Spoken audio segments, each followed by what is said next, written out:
Time check is 8 p.m. Nigeria time. A very warm welcome to all our viewers in Nigeria and around the world to Global TV's News Prime. Live in Nigeria's capital, Abuja, I am Judith Peters.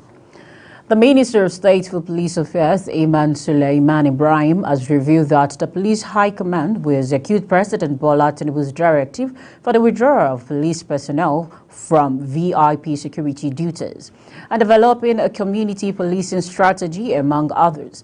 The minister made the development known on Monday during a two-day management retreat at the Ministry of Police Affairs.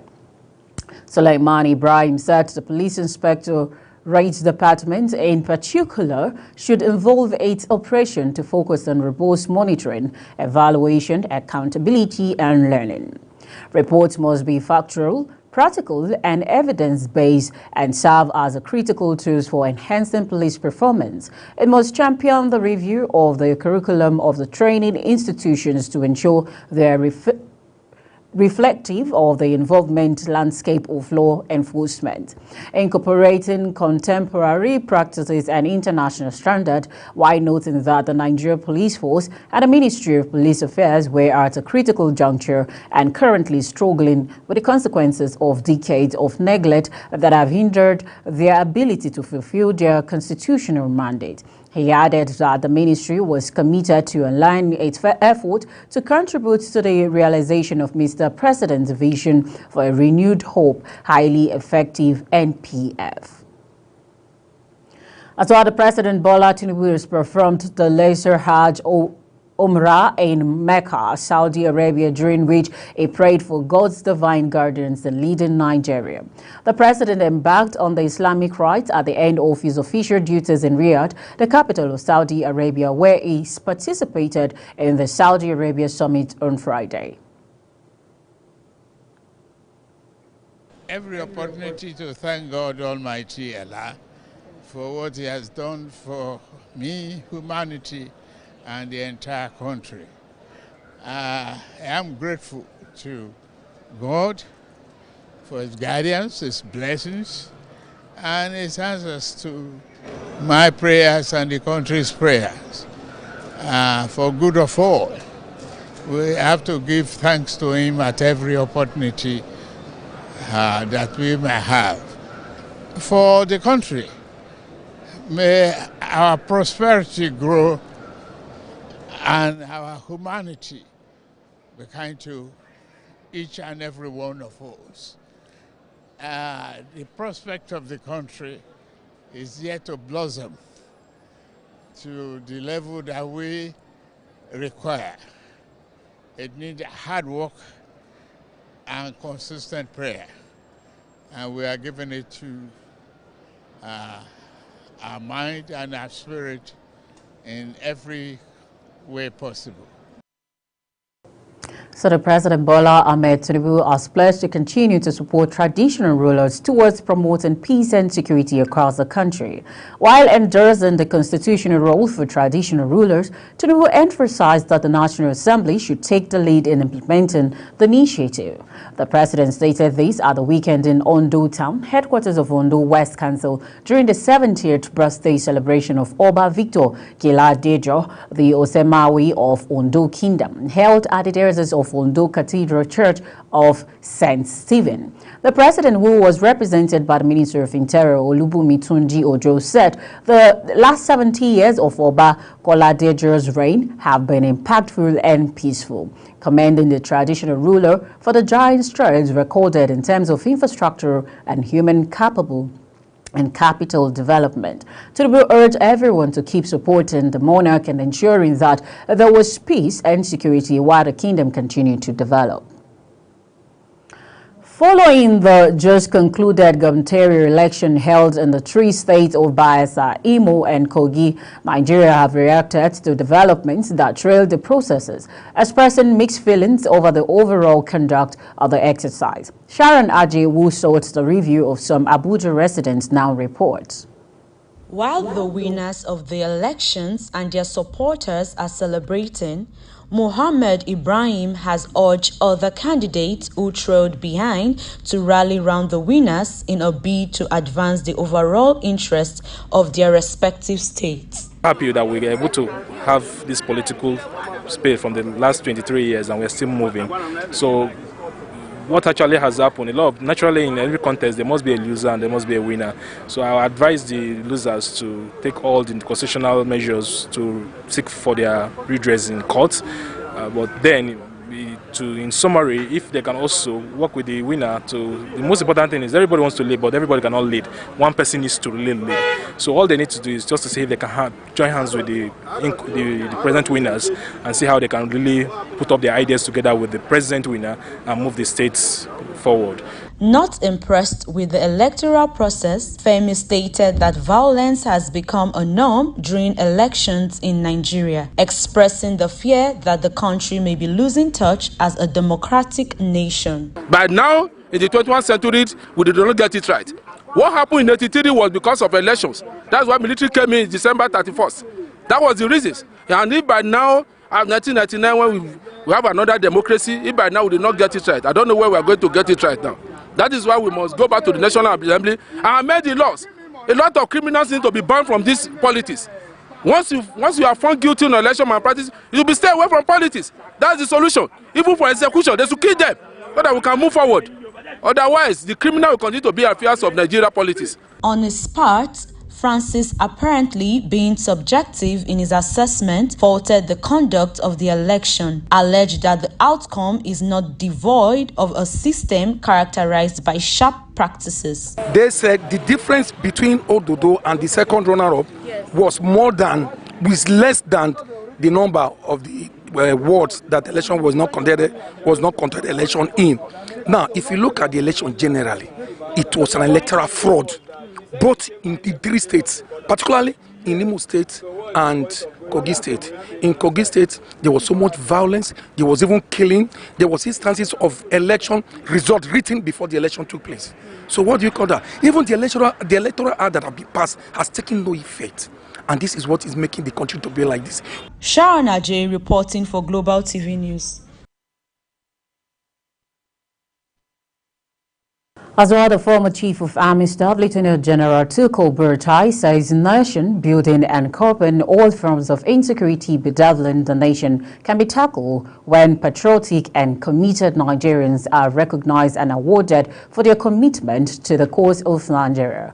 Buratai made the remark at the Our Nigerian News Award event held in the nation's capital, Abuja. Global TV's correspondent Anthony Mamodu now reports.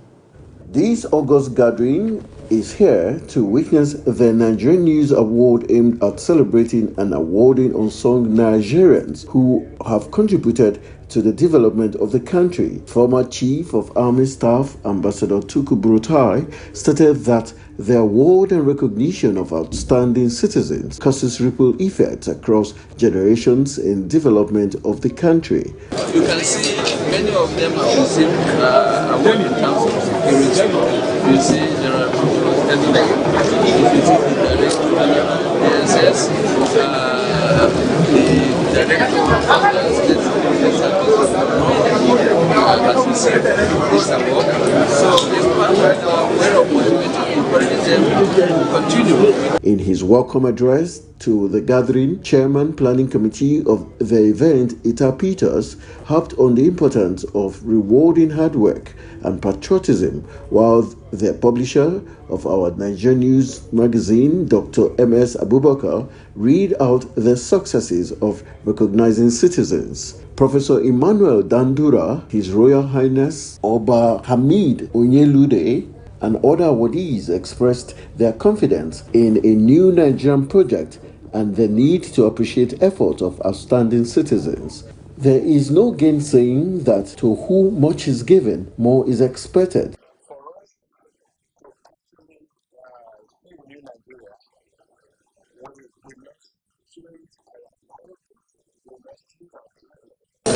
What you have demonstrated is integrity personified, and it makes this award to equate the national honor.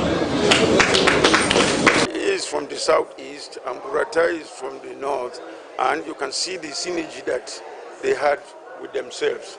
So this is the thing that we need to do. I am from Kogi State, but I have invested heavily put all my life in training children from Kano State because I knew that they need this impact.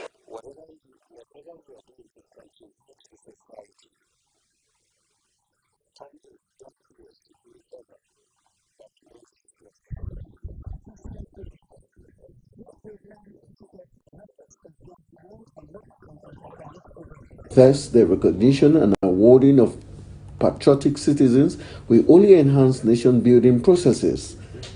Anthony Momodu, Global Television News, Abuja.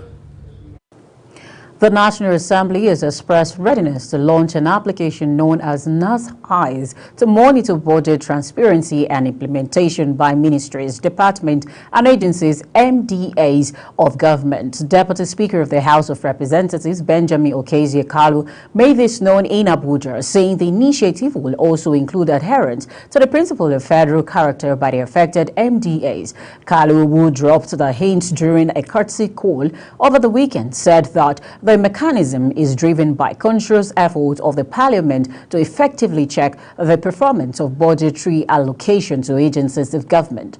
Meanwhile, the Chairman, Senate Committee on Finance, Sani Musa, said genuine and deliberate collaboration between the legislature and executive arms of government could produce a robust fiscal policy that would effectively address Nigeria's economic challenges and boost revenue generation.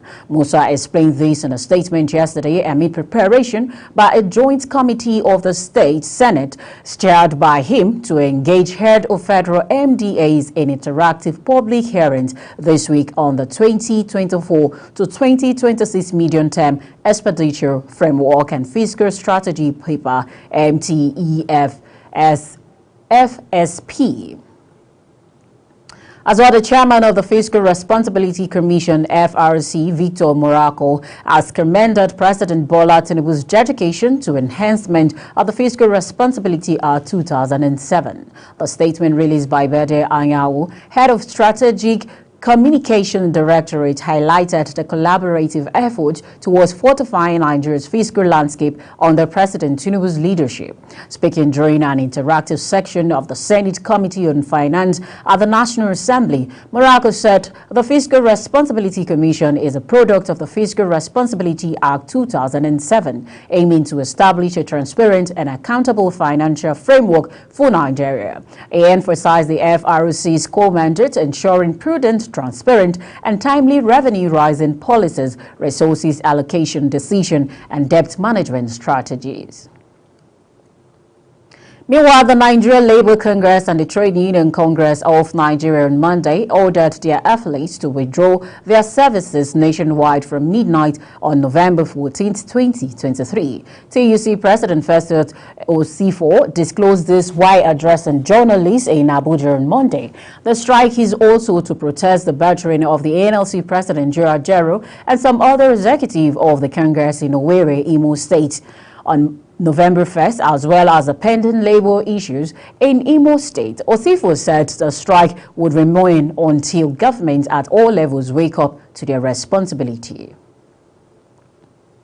As well, the labor leaders in the country on Monday lamented the pains inflicted on Nigerian workers by the present economic challenges occasioned by fuel subsidy removal and inflation. They said the cost of transportation has skyrocketed while food prices have soared astronomically. The three-day ceremony termed Creative and Innovative Strategies to Manage Workers' Expectation and Reality in a Challenging Economy is held between Monday and Wednesday this week. While admitting that the government of President Bola Tinubu is new, David, however, called on the government to do more to improve the welfare of Nigerian workers in the face of the challenging situation. Despite the delay by President Bola Tinubu to present the 2024 appropriation bill to the National Assembly, the federal lawmakers have promised to treat the document with urgency and ensure it beats the December 31st deadline. The Senate specifically assured Nigerians that the budget cycle, as amended by the 9th Assembly to run from January to December, would not fail. The 9th Assembly had in 2019 amended the 2020 appropriation bill from May to June cycle to January to December as a budget cycle. The Independent National Electoral Commission, INEC, has scheduled elections in sub-part of Kogi State for Saturday, November 18, 2023. INEC made this announcement on Sunday in a statement signed by spokesperson Mohammed Kudu Haruna. Further to our statement yesterday, we have received an update from our Kogi State office regarding the suspension of election in some location in the state where result sheets were completed before the commencement of voting. Haruna said the Electoral Commission added that the most critical incident occurred in 9 out of 10 wards in Ogori, Magongo local government area of Kogi. Polling units and 15,136 registered voters remain suspended in line with Section 24(3) of the Electoral Act 2022 and Clause 59 of INEC regulations and guidelines on the conduct of election 2022. Fresh election will be held on Saturday, November 18th, 2023 in the affected polling unit, INEC said. It further said that the decision to hold fresh elections is subject to the returning officer's determination of the application of the margin of lead principle. However, this decision is without prejudice to INEC's avowed commitment to follow the audit trial of personnel and materials to ascertain those who may have been completed and undermining the process and apply appropriate sanctions where necessary. Meanwhile, the Independent National Electoral Commission, INEC, has again adjourned the collation of governorship election results from the local government areas in Bayelsa State to 6 p.m. today. The state returning officer, Professor Kuta Farouk, announced this adjournment after the collation of results from Sagbama, Nembe, and Ekeremo local government area. The two remaining local governments are Braz and Southern Ijaw.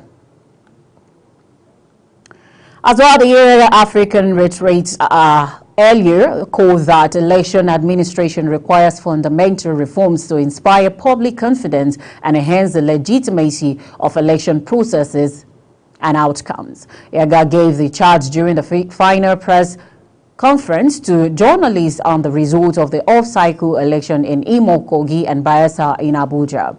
Global TV correspondent Subira Chisman was there, and she gives us more. Addressing journalists, the Executive Director, Yaga Africa, Samson Itodo, commends INEC for massive improvements in deployment of election logistics and prompt response in incidences of electoral malpractices. A marked improvement in the management of election logistics across the 3 states. The Commission, and in this case, INEC's prompt response to the report of cases of pre-filled result sheets, that's from EC8As, in Kogi, was equally impressive. We hope that the Commission will fulfill its commitment to ensuring the culprits face the full wrath of the law. Yaga Africa therefore recommends that security agencies, especially the police, should investigate and prosecute cases of complicity and unprofessional conduct of some police officers during the election period, while praising the effectiveness of BVAS deployed in all polling units. We observed that BVAS was deployed across all the polling units observed in Imo and Kogi State. In Imo State, the BVAS worked throughout the day in 94% of polling units. However, it malfunctioned, and where cases where it malfunctioned and it was fixed was in about 3% of polling units. There are also cases where the BVAS malfunctioned and it was not fixed, and this was recorded in 2% of polling units observed by Yaga Africa. In Kogi, the BVAS worked throughout the day in 94% of polling units. Yaga Africa verified 101 critical incidents witnessed by watching the vote citizen observers. 87 of these reports were received from Imo, and 14 of the reports were received from Kogi State. Swabwa Usman, Global Television News, Abuja. Chairman and members of Osun State Statutory Commissions were on Monday sworn in by the State Deputy Governor Kola Adeosi. The The inauguration followed the successful screening and confirmation of the nominees by the State House of Assembly. The commission, whose chairman and members took oaths of office, include the Osun State Independent Electoral Commission, Osun State Judicial Service Commission, Osun State Civil Service Commission, and Osun State House of Assembly Service Commission. Earlier, a statement by the press secretary to the Speaker of Osun State House of Assembly, Timiayu Olamide, said having concluded the processes of screening and confirmation of nominees, the House had forwarded its recommendations to the Governor, Ademola Adeleke. The West Africa Examination Council on Monday announced that it had ditched the paper and pencil test model and has adopted the computer-based test mode for the conduct of the Senior School Certificate Examination.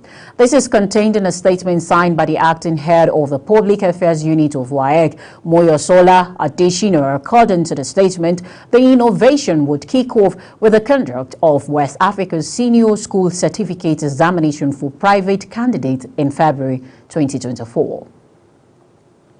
You're watching Global TV's News Prime, coming to you live from Nigeria's capital, Abuja. We are in Star Times channel 276. Kindly follow us across our social media platform using the Global TV NG and other handles now showing on your TV screen. When the News Prime returns, fuel subsidy, forest liberalization, prime may drive inflation to 30% by December. This will continue shortly with details of this and other stories right after the short break. Please don't go away.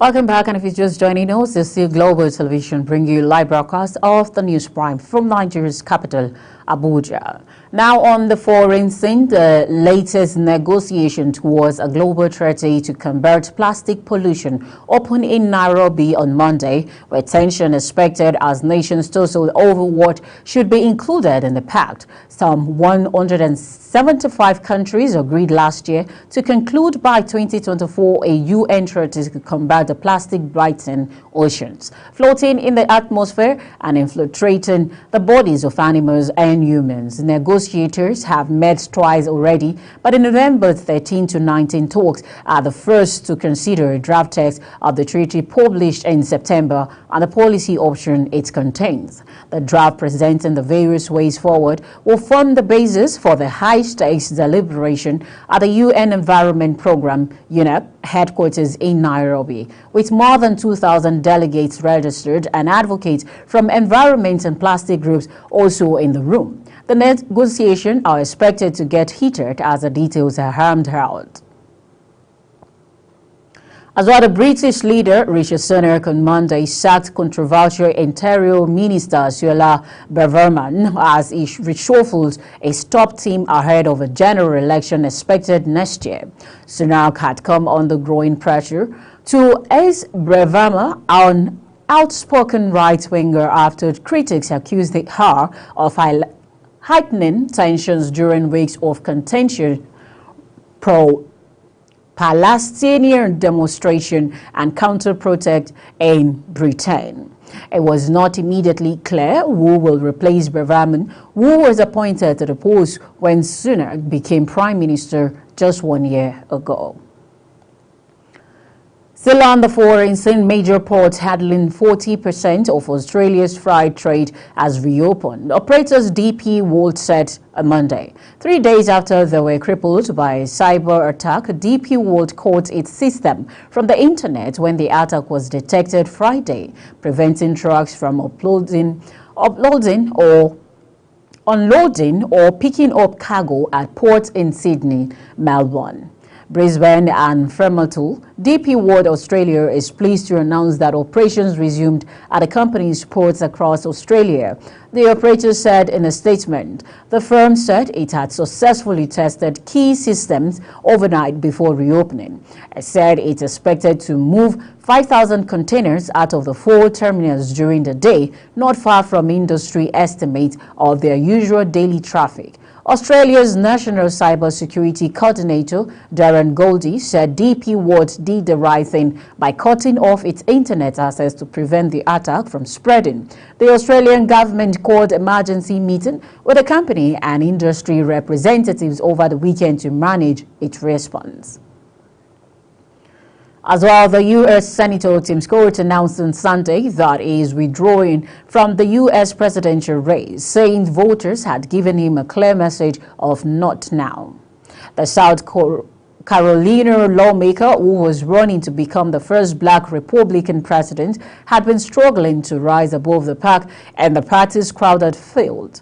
Polling in 6th place among Republican primary candidates, the 58-year-old had only 2.5% of the votes, according to the Real Clear Politics average of recent major opinion polls. Scott finally announced it was running for the Republican nomination in May after spending months visiting the states, considering crucial to gaining early momentum in the contest. During his campaign, he frequently underlined his Christian faith and the conservative values he learned growing up in a poor single-parent household. And now time to talk on some business. Ahead of tomorrow's Tuesday release of October 2023 inflation figures by the National Bureau of Statistics, Multinational Professional Services Network, KPMG, has said that headlines inflation in Nigeria will reach 30% by December 2023. Nigeria's current inflation rate for the month of September is 26.72%. KPMG, in its Microeconomic Review H1 2023 and Outlook for H2 2023 released at the weekend, anticipated that current inflationary pressure in the economy will persist into H2 2023, stressing that headline and food inflation are unlikely to ease soon as the depreciation of the Naira continues to reinforce the inflationary impact of fuel subsidy removal via higher input prices and production costs caused by imported inflation. The report noted that recent reforms in the petroleum industry, like the fuel subsidy removal and unification of the foreign exchange market, will be responsible for the projected spike in prices of goods and services. Meanwhile, the Director General of National Pension Commission, Aisha Dairo Umar, has urged informal sector workers to embrace the micro-pension plan. Dairo Umar, who was represented by the head Southwest Zonal Office, PENCOM, Sola Adesion, spoke during the Commission's special day at the Lagos International Trade organized by the Lagos Chamber of Commerce and Industry in Lagos on Friday. According to her, the micro-pension plan was being embraced in Lagos, and the Zonal Office was intensifying efforts at creating more awareness of the plan within the Southwest geopolitical zone. The Nigeria Customs Service NCS has adjusted the foreign exchange rate from its tariff and duties. The new rate were reflected on the single window trade portal of the federal government. Rates vary from different items, typically from 5% to 35%, and are assessed with reference to the prevailing harmonized commodity and coding system, HS code. Last month, the Central Bank of Nigeria, CBN, announced the lifting of the ban on 43 items previously restricted from assessing forex. Consequently, the amount used to clear goods, including the 47 items at Nigeria port, has increased. And now in sport, the Nigeria Football Federation, NFF, has said that it would use the 2026 FIFA World Cup qualifiers against the Crocodiles of Lesotho and Zimbabwe's national team to prepare the Super Eagles for the 2024 African Cup of Nations billed to hold next year in Cote d'Ivoire.